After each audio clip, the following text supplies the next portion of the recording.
Hi every one, എല്ലാവർക്കും KK flying birds online ക്ലാസ്സിലേക്ക് സ്വാഗതം. അപ്പോൾ ഡിഗ്രിയിലെ ഇംഗ്ലീഷ് കണ്ടന്റിനായിട്ട് ഈ ചാനൽ സബ്സ്ക്രൈബ് ചെയ്യുക. അതുപോലെ ലൈക്കും ഷെയറും ചെയ്യുക. നിങ്ങളുടെ അഭിപ്രായങ്ങൾ കമൻറ്റ് ബോക്സിലിടുക. അപ്പോൾ നമ്മളിന്ന് കാണാൻ പോകുന്നത് കൈറുനിസ എയുടെ living in the planets of the apps എന്ന ആർട്ടിക്കിളിൻ്റെ സമ്മറിയാണ്. വളരെ എളുപ്പമാണ് ഈ ആർട്ടിക്കിൾ. അപ്പോൾ നമുക്ക് സമ്മറിയിലേക്ക് പോകാം. Living in the Planet of the Apes is an article by Khyrunnisa A. Khyrunnisa A എഴുതിയ ഒരു ആർട്ടിക്കിളാണ് Living in the Planet of the Apes. It was appeared in the Hindu Metropolis and later in her book Tongue in Cheek, The Funny Side of Life. അപ്പോൾ ഇത് ആദ്യമായിട്ട് വന്നത് the Hindu മെട്രോപ്ലസിലും പിന്നീട് ഇവരുടെ ബുക്കായ tongue in cheek the funny side of ലൈഫിലുമാണ്. At the beginning of the article, Khyrunnisa says that people always make New Year resolutions but fail to fulfill them. അപ്പോൾ ഈ ആർട്ടിക്കിളിന്റെ തുടക്കത്തിൽ തന്നെ കൈറുനിസ പറയുന്നത് ആൾക്കാർ എപ്പോഴും പുതുവത്സരത്തിൽ തീരുമാനങ്ങൾ എടുക്കാറുണ്ട്, പക്ഷെ അവർക്ക് ആ തീരുമാനങ്ങൾ നിറവേറ്റാൻ സാധിക്കുന്നില്ല. But with the arrival of apps, there occurred a change. പക്ഷേ ആപ്സ് വന്നതോടുകൂടി ഇതിൽ ഒരു മാറ്റം സംഭവിച്ചു. These apps unwillingly trigger people to complete their New Year resolutions. അപ്പോൾ ഈ ആപ്പുകൾ ആൾക്കാരെ അവരുടെ മനസ്സോടുകൂടി ഈ ന്യൂ ഇയർ തീരുമാനങ്ങൾ ചെയ്യാൻ പ്രേരിപ്പിക്കുന്നു. By mentioning this, she makes us realize that apps are intruding into our personal life. അപ്പോൾ ഇതുവഴി കൈറുനിസ നമുക്ക് ഒരു തിരിച്ചറിവാണ് നൽകുന്നത്. ആപ്പുകൾ നമ്മുടെ സ്വകാര്യ ജീവിതത്തിൽ കടന്നു കയറുന്നു. Then Khyrunnisa says that it was her friend who deliberately coined the phrase planet of the apes by interchanging the word apes for apps.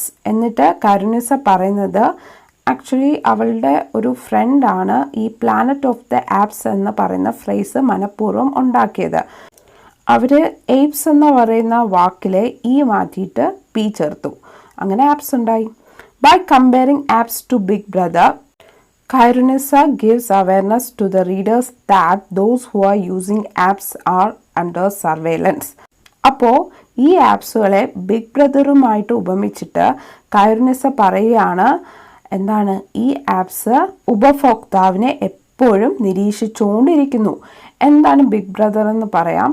George ഓർവെലിന്റെ ഒരു നോവലായ 1984 ഒരു പൊളിറ്റിക്കൽ ലീഡറാണ് ഈ ബിഗ് ബ്രദർ. ഈ ബിഗ് ബ്രദറിന്റെ പാർട്ടി ഒരു രാജ്യത്തിനെ ഭരിക്കുന്നു. ആൾക്കാർ ഈ ബിഗ് ബ്രദറിനെ കണ്ടിട്ടില്ല, പക്ഷെ ആൾക്കാർ ചെയ്യുന്ന എല്ലാ കാര്യങ്ങളും ഈ ബിഗ് ബ്രദർ നിരീക്ഷിക്കുന്നു എന്നാണ് വിശ്വാസം. എവിടെ പോയാലും ആൾക്കാർ കാണുന്ന ഒരു സ്ലോഗനാണ് Big Brother is watching U.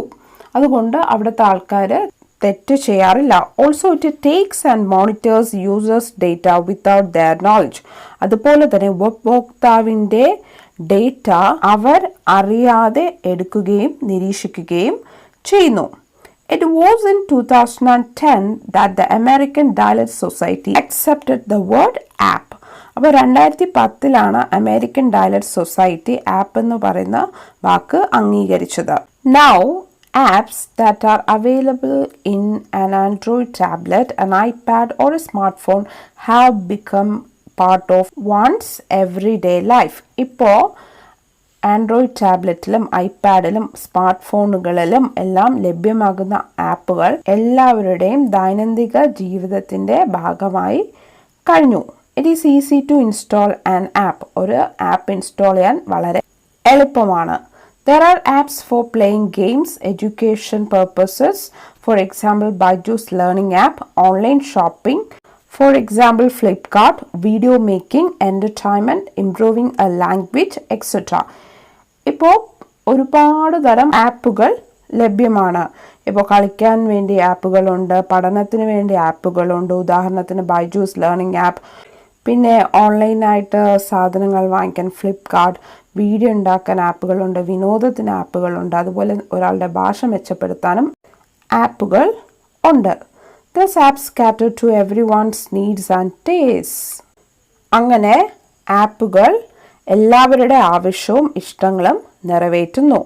Khyrunnisa says that a smartphone does not control her. Khyrunnisa പറയുന്നത് ഒരു സ്മാർട്ട് ഫോൺ അവളെ നിയന്ത്രിക്കുന്നില്ല. She has a keypad phone for doing calls and messages. അപ്പോൾ അവർക്ക് ആരെങ്കിലും ഫോൺ വിളിക്കാനോ സന്ദേശങ്ങൾ അയക്കാനോ ഒരു കീപാഡ് ഫോൺ ഉണ്ട്. After seeing smartphone addicts, she is very careful towards this gizmo. അവർ ഈ സ്മാർട്ട് ഫോൺ അമിതമായിട്ട് ഉപയോഗിക്കുന്നവരെ കണ്ടതിന് ശേഷം വളരെ ശ്രദ്ധയോടുകൂടിയാണ് ഈ ഗിസിമോ അഥവാ ഈ ഗാഡ്ജറ്റിനെ അപ്രോച്ച് ചെയ്യുന്നത്. Khyrunnisa feels that the reason why people are going after the smartphone is its touch screen feature. അപ്പോൾ കൈറുന്നിസയ്ക്ക് തോന്നുന്നത് ഈ സ്മാർട്ട് ഫോണിൻ്റെ ടച്ച് സ്ക്രീൻ എന്ന പ്രത്യേകത ഉണ്ടല്ലോ, അതുകൊണ്ടാകാം ആൾക്കാരെല്ലാവരും ഇത് ഉപയോഗിക്കുന്നത്. Just one tap, everything will be at your fingertips. Just ഒരു തട്ട് എല്ലാം നിങ്ങളുടെ വിരൽ തുമ്പിൽ എത്തുന്നു. She gives an example. അവർ അതിന് ഒരു ഉദാഹരണം നൽകുന്നു. Once, a friend of hers was curiously telling her the characteristics of his smartphone. ഒരിക്കൽ അവരുടെ സുഹൃത്ത് വളരെ ആവേശത്തോടു കൂടി സ്മാർട്ട് ഫോണിന്റെ പ്രത്യേകതകൾ അവർക്ക് പറഞ്ഞു കൊടുക്കുന്നു. Since the smartphone did oversmart by not working to his commands, her friend becomes impatient.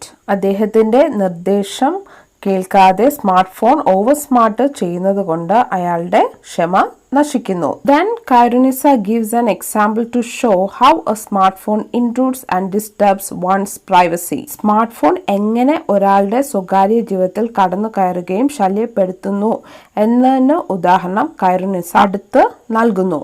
Once her son's friend Ajay called her at 3 a.m. ഒരിക്കൽ അവരുടെ മകന്റെ സുഹൃത്തായ അജയ് അതിരാവിലെ 3 മണിക്ക് അവരെ വിളിക്കുന്നു. Before she took the call cut off. അവര് ആ കോള് എടുക്കുന്നതിന് മുമ്പേനെ ആ call കട്ടാവുന്നു. Since she and her husband feared that Ajay wanted to share a piece of bad news, her husband called him back thrice but had no response. അപ്പോൾ അജയ്ക്ക് അവരോട് ദുഃഖകരമായ വാർത്ത പങ്കുവെക്കണമെന്ന് ഉണ്ടെന്ന് അവർ പേടിച്ചിട്ട് അവരുടെ ഭർത്താവ് 3 പ്രാവശ്യം അജയ്നെ തിരിച്ചു വിളിക്കുന്നു. പക്ഷെ ഒരു മറുപടിയും കിട്ടുന്നില്ല.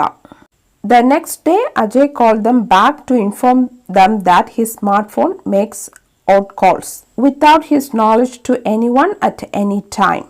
പിറ്റേ ദിവസം അജയ് വിളിക്കുന്നു.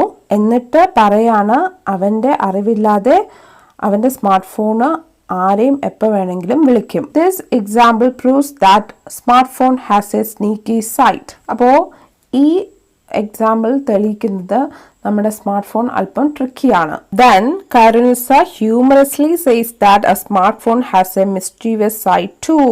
എന്നിട്ട് Khyrunnisa രസകരമായിട്ട് പറയുകയാണ് ഒരു സ്മാർട്ട് ഫോൺ കുസൃതി കാട്ടാറുണ്ട്. To prove this, she tells about her husband's phone that does not work correctly. ഇത് തെളിയിക്കാനായിട്ട് അവർ അവരുടെ ഭർത്താവിൻ്റെ ഫോണിനെ പറ്റി പറയുന്നു, അത് ശരിയായിട്ട് പ്രവർത്തിക്കാറില്ല. The calls used to end abruptly. കോളുകൾ പെട്ടെന്ന് അവസാനിക്കാറുണ്ട്. Photos disappear. ഫോട്ടോകൾ പെട്ടെന്ന് അപ്രത്യക്ഷമാവുന്നു. She also gives 2 other examples. അവർ വേറെ 2 ഉദാഹരണങ്ങളും നൽകുന്നു. Once she was talking to her friend. ഒരിക്കൽ അവർ അവരുടെ സുഹൃത്തിനോട് സംസാരിച്ചുകൊണ്ടിരിക്കുകയായിരുന്നു. After a while she could not hear because her friend moved it from one ear to another. കുറച്ച് കഴിഞ്ഞിട്ട് അവർക്ക് അവരുടെ സുഹൃത്ത് പറയുന്നതൊന്നും കേൾക്കാൻ പറ്റിയില്ല. കാരണം സുഹൃത്ത് ചെവിയിൽ നിന്നും വേറൊരു ചെവിയിൽ മാറ്റിയപ്പോൾ ഇങ്ങനെ സംഭവിച്ചു. Then she mentions phantom cat to make us realize how a ringtone can make a person do odd things. അവർ മായാലോകത്തിലെ ഒരു പൂച്ചയെ പറ്റി പറയുകയാണ്. ഇതുവഴി ഒരു റിംഗ് ടോൺ ഒരു വ്യക്തിയെ എന്തൊക്കെ വിചിത്രമായ കാര്യങ്ങൾ ചെയ്യിപ്പിക്കും എന്ന് മനസ്സിലാക്കാൻ വേണ്ടി ആണ്. Once her friend's son changed the ringtone of the phone. ഒരിക്കൽ അവരുടെ സുഹൃത്തിന്റെ മകൻ ആ സുഹൃത്തിന്റെ ഫോണിന്റെ റിംഗ് ടോൺ മാറ്റി. When someone called her, the phone produced a moving sound that triggered her friend and dog to hunt the cat that produced the mewing sound. അവരെ ആരോ വിളിച്ചപ്പോൾ ആ ഫോണിൽ നിന്ന് മ്യൂവിങ് സൗണ്ട് ഉണ്ടായി. എന്ന് പറഞ്ഞാൽ മ്യാവ് മ്യാവ് ശബ്ദം. ഇത് കേട്ടപ്പോൾ ആ സുഹൃത്തിന്റെ പട്ടിയും കൂടെ ഈ മ്യാവ് വിളിക്കുന്ന പൂച്ചയെ പിടിക്കാൻ ഓടി. After a while, her friend realized that it was just a ringtone. കുറച്ച് കഴിഞ്ഞപ്പോൾ അവരുടെ സുഹൃത്തിന് മനസ്സിലായി ഇത് വെറും ഒരു ringtone ആണ്. Then Khyrunnisa says that the smartphone does not conquer her mind. She uses a computer lots of time. അടുത്ത് Khyrunnisa പറയുന്നത് സ്മാർട്ട് ഫോൺ അവരുടെ മനസ്സ് കീഴ്പ്പെടുത്തിയില്ല, പക്ഷെ അവര് കമ്പ്യൂട്ടർ ധാരാളം സമയം ഉപയോഗിക്കാറുണ്ട്. Owing to this, she has health issues such as eye strain, stress, joint pain, etc. ഈ ഒരു കാരണം കൊണ്ട് അവർക്ക് കണ്ണുവേദന, സന്ധിവേദന, മാനസിക പിരിമുറുക്കം മുതലായ ആരോഗ്യ പ്രശ്നങ്ങൾ ഉണ്ട്. To get away from this, she performed exercises that her husband asked her to do. ഇതിൽ നിന്ന് രക്ഷപ്പെടാൻ വേണ്ടി അവരുടെ ഭർത്താവ് പറഞ്ഞ വ്യായാമങ്ങൾ അവർ ചെയ്യുന്നു. When it was not working, she saw a doctor who told her that she had a rotator cuff tear. അപ്പോൾ ഈ വ്യായാമം കൊണ്ട് ഒരു ഗുണവും തോന്നാത്തത് കൊണ്ട് അവർ ഒരു ഡോക്ടറിനെ കണ്ടു. ഡോക്ടർ പറഞ്ഞു അവർക്ക് റൊട്ടേറ്റർ കഫ് ടിയർ ആണ് ഉള്ളത്. ഈ രോഗം എന്തെന്നാൽ തോളിലെ ജോയിന്റിന് ചുറ്റുമുള്ള പേശികളെ അസ്ഥികളുമായിട്ട് ബന്ധിപ്പിക്കുന്ന ടിഷ്യൂല് ഒരു ചെറിയ പൊട്ടൽ വരും, അല്ലെങ്കിൽ അത് വേർപ്പെടും. അപ്പോഴാണ് ഈ റൊട്ടേറ്റർ കഫ് ടിയർ വരുന്നത്. The doctor told her to perform some exercises and to avoid bad postures when she uses a computer. എന്നിട്ട് ഡോക്ടർ അവർക്ക് ചില വ്യായാമങ്ങൾ പറഞ്ഞു കൊടുത്തു. എന്നിട്ട് കമ്പ്യൂട്ടർ ഉപയോഗിക്കുമ്പോൾ ബാഡ് പോസ്റ്റേഴ്സ് എന്തായാലും ഒഴിവാക്കണമെന്നും നിർദ്ദേശിച്ചു. ബാഡ് പോസ്റ്റേഴ്സ് മീൻസ് നമ്മൾ ഇരിക്കുന്ന രീതി. He also mentioned some do's and don'ts which she had to follow when she uses a computer. എന്നിട്ട് ഒരു കമ്പ്യൂട്ടർ ഉപയോഗിക്കുമ്പോൾ അവർ ചെയ്യേണ്ടതും ചെയ്യാൻ പാടില്ലാത്ത കാര്യങ്ങളും അദ്ദേഹം സൂചിപ്പിച്ചു. Once Khyrunnisa reached home from the hospital, she switched on the computer and started extensive research in rotator cuff tear using Google. Khyrunnisa വീട്ടിലെത്തിയപ്പോൾ എന്താണ് അവര് കമ്പ്യൂട്ടർ ഓൺ ചെയ്തു. എന്നിട്ട് ഈ റൊട്ടേറ്റർ കഫ് ടിയർ എന്താണെന്ന് ഗൂഗിളിൽ സെർച്ച് ചെയ്തു. എന്നിട്ട് അതിനെപ്പറ്റി വലിയൊരു ഗവേഷണം നടത്തി. Here she wants to point out that people depend on the cyber world for everything. ഇതുവഴി അവർ റീഡേഴ്സിന് ഒരു കാര്യം മനസ്സിലാക്കാൻ വേണ്ടിയാണ് ഇത് പറഞ്ഞത്. ആൾക്കാർ എല്ലാ കാര്യത്തിനും സൈബർ വേൾഡിനെ അല്ലെങ്കിൽ ഇന്റർനെറ്റ് ലോകത്തിനെ ആശ്രയിക്കുന്നു. Once her doctor friend told her that people were not coming for consultations in hospitals because they got answers to medical related queries from the internet. ഒരിക്കൽ അവളുടെ ഡോക്ടർ സുഹൃത്ത് അവളോട് പറഞ്ഞു, എന്താണ് ഇപ്പോൾ ആൾക്കാർ ഹോസ്പിറ്റലുകളിൽ പരിശോധനയ്ക്ക് വരാറില്ല, കാരണം അവർക്ക് മെഡിക്കൽ സംബന്ധമായ എല്ലാ ചോദ്യങ്ങളുടെ ഉത്തരവും ഇന്റർനെറ്റിൽ നിന്നും ലഭിക്കുന്നു. After doing an extensive study in rotator cuff tear, Khyrunnisa read computer-related health problems to her husband, who replied, "I told you so." അപ്പോൾ റൊട്ടേറ്റർ കഫ് ടിയർ എന്താണെന്ന് ഒരു വലിയൊരു പഠനം നടത്തിയതിനു ശേഷം Khyrunnisa ആരോഗ്യ പ്രശ്നങ്ങൾ, ഈ കമ്പ്യൂട്ടർ കൊണ്ടുണ്ടാകുന്ന ആരോഗ്യ പ്രശ്നങ്ങളെ പറ്റി അവരുടെ ഭർത്താവിനെ വായിപ്പിച്ചു കേൾപ്പിച്ചു. അപ്പോൾ ഭർത്താവ് ഇത് കേൾക്കുമ്പോൾ ഞാൻ നിന്നോട് അങ്ങനെ പറഞ്ഞില്ലേ എന്ന് മറുപടി നൽകുന്നു. She started to lead a healthy lifestyle to avoid computer-related health issues. അപ്പോൾ കമ്പ്യൂട്ടറുമായിട്ട് ബന്ധപ്പെട്ട ആരോഗ്യ പ്രശ്നങ്ങൾ ഒഴിവാക്കാൻ വേണ്ടി അവർ നല്ലൊരു ജീവിത രീതി നയിക്കാൻ തുടങ്ങുന്നു. She began to sit up uprightly. അവർ അന്ന് തൊട്ട് നിവർന്നിരിക്കാൻ തുടങ്ങി. The desktop is putting to an eye level. കമ്പ്യൂട്ടറിൻ്റെ ഡെസ്ക്ടോപ്പ് അവരുടെ കണ്ണിൻ്റെ അതേ ലെവലിൽ വയ്ക്കുന്നു. While she used the computer, she sat on a cushion. അപ്പോൾ അവർ കമ്പ്യൂട്ടർ ഉപയോഗിക്കുമ്പോൾ മെത്തയുള്ള കസേരയിൽ ഇരുന്നു. She took short intervals. അവർ ഇടയ്ക്കിടയ്ക്ക് ചെറിയ ഇടവേളകൾ എടുക്കാൻ തുടങ്ങി. She did arm and finger exercises too. കൈവിരലിനും അതുപോലെ തന്നെ കൈക്കും ഉള്ള വ്യായാമങ്ങളും അവർ ചെയ്യാൻ തുടങ്ങി. A friend told her that people prefer the smartphone to a desktop computer because it contains all the characteristics of a computer. അപ്പോൾ അവരുടെ ഒരു സുഹൃത്ത് അവരോട് പറഞ്ഞു, ഇപ്പോൾ ആൾക്കാർ ഡെസ്ക്ടോപ്പ് കമ്പ്യൂട്ടർ ഉപയോഗിക്കാറില്ല, അതിന് പകരം സ്മാർട്ട് ഫോണാണ് ഉപയോഗിക്കുന്നത്. കാരണം സ്മാർട്ട് ഫോണിൽ ഡെസ്ക്ടോപ്പിൻ്റെ എല്ലാ ഫീച്ചേഴ്സും ഉണ്ട്. So she mention Khyrunnisa to buy a smart phone. അതുകൊണ്ട് Khyrunnisa പറയുന്നു എത്രയും വേഗം ഒരു സ്മാർട്ട് ഫോൺ വാങ്ങിക്കാൻ. As the article ends, Khyrunnisa says that she does not want a smartphone because she has nomophobia. അപ്പോൾ ഈ ആർട്ടിക്കിൾ അവസാനിക്കുമ്പോൾ Khyrunnisa പറയാണ് അവർക്ക് സ്മാർട്ട് ഫോൺ വാങ്ങിക്കാൻ താല്പര്യമില്ല, കാരണം അവർക്ക് എന്തുണ്ട്, നോമോഫോബിയ എന്ന് പറഞ്ഞാൽ മൊബൈൽ ഉപയോഗിക്കാനുള്ള പേടിയാണ് ഈ നോമോഫോബിയ കൊണ്ട് ഉദ്ദേശിക്കുന്നത്. Also, she can't tolerate the sneaky, smart and mischievous sides of a smartphone. അതുപോലെ തന്നെ അവർക്ക് ഒരു സ്മാർട്ട് ഫോണിൻ്റെ ഓവർ സ്മാർട്ട് സൈഡും അതുപോലെ തന്നെ അതിൻ്റെ കുസൃതിയും അതിൻ്റെ ട്രിക്കി സൈഡും ഒന്നും അവർക്ക് ഇഷ്ടമില്ല. ഇത്രയേ ഉള്ളൂ സമ്മറി. ഭയങ്കര ഈസിയാണെന്ന് നിങ്ങൾക്ക് മനസ്സിലായില്ലേ?